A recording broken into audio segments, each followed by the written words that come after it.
Assalamualaikum warahmatullahi wabarakatuh. Perkenalkan, nama saya Nida dengan NIM A261230020.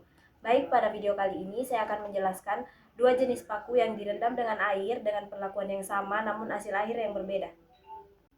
Baik, sebelum lanjut saya akan menjelaskan apa itu korosi. Korosi adalah proses kerusakan material terutama logam akibat reaksi kimia atau elektrokimia dengan lingkungan sekitarnya. Hal ini dapat disebabkan oleh reaksi dengan oksigen, kelembapan tinggi, asam, basa, garam, sehingga menyebabkan kerusakan pada struktur dan material. Pencegahan dan perlindungan korosi sangat penting untuk menghindari dampak ekonomi dan keselamatan yang signifikan. Jadi yang pertama-tama di sini ada bahan dasar paku. Yang pertama paku beton. Paku beton ini terbuat dari baja karbon tinggi, yaitu logam yang mengandung kadar karbon lebih tinggi daripada baja biasa. Baja karbon tinggi memiliki struktur yang lebih padat, keras, dan tahan terhadap deformasi maupun gesekan. Sifat ini tidak hanya membuat paku beton kuat untuk menembus material keras seperti beton, tetapi juga kurang reaktif terhadap air dan oksigen sehingga lebih tahan terhadap proses korosi. Sebaliknya di sini ada paku kayu, umumnya terbuat dari baja karbon rendah atau bahkan hanya besi polos yang mudah bereaksi dengan air dan oksigen. Reaksi ini menyebabkan oksidasi atau yang kita kenal sebagai karat.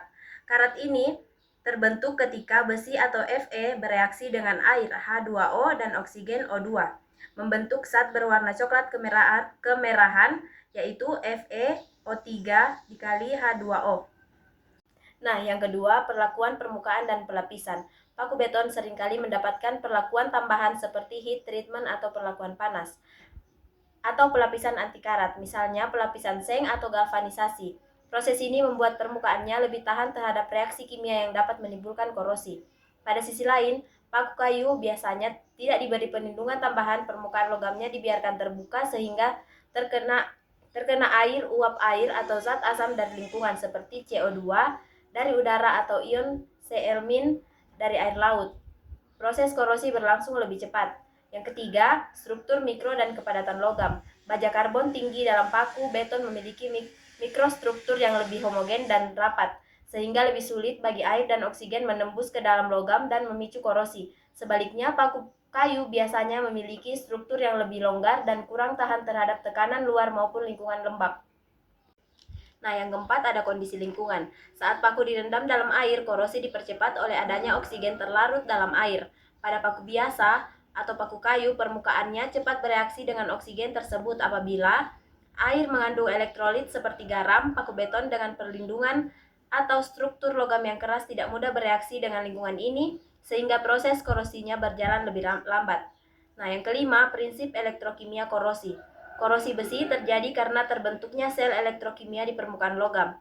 Dalam paku kayu, area tertentu di permukaan bisa menjadi anoda dan katoda, sehingga terjadi aliran elektron yang menyebabkan besi larut sebagai ion dan membentuk karat.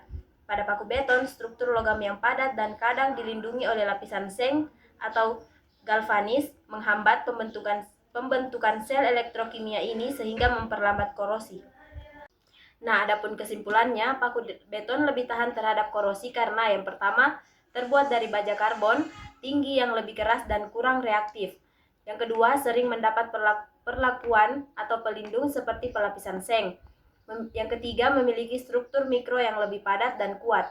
Yang keempat, tidak mudah membentuk reaksi elektrokimia penyebab korosi. Nah, sebaliknya pada paku kayu atau paku biasa, dia lebih mudah berkarat karena yang pertama, dia terbuat dari besi lunak atau baja karbon rendah yang lebih reaktif. Yang kedua, tidak dilapisi pelindung. Yang ketiga, struktur logamnya lebih longgar dan mudah ditembus air dan oksigen. Baik, itulah video penjelasan dari saya. Saya akhiri. Wassalamualaikum warahmatullahi wabarakatuh.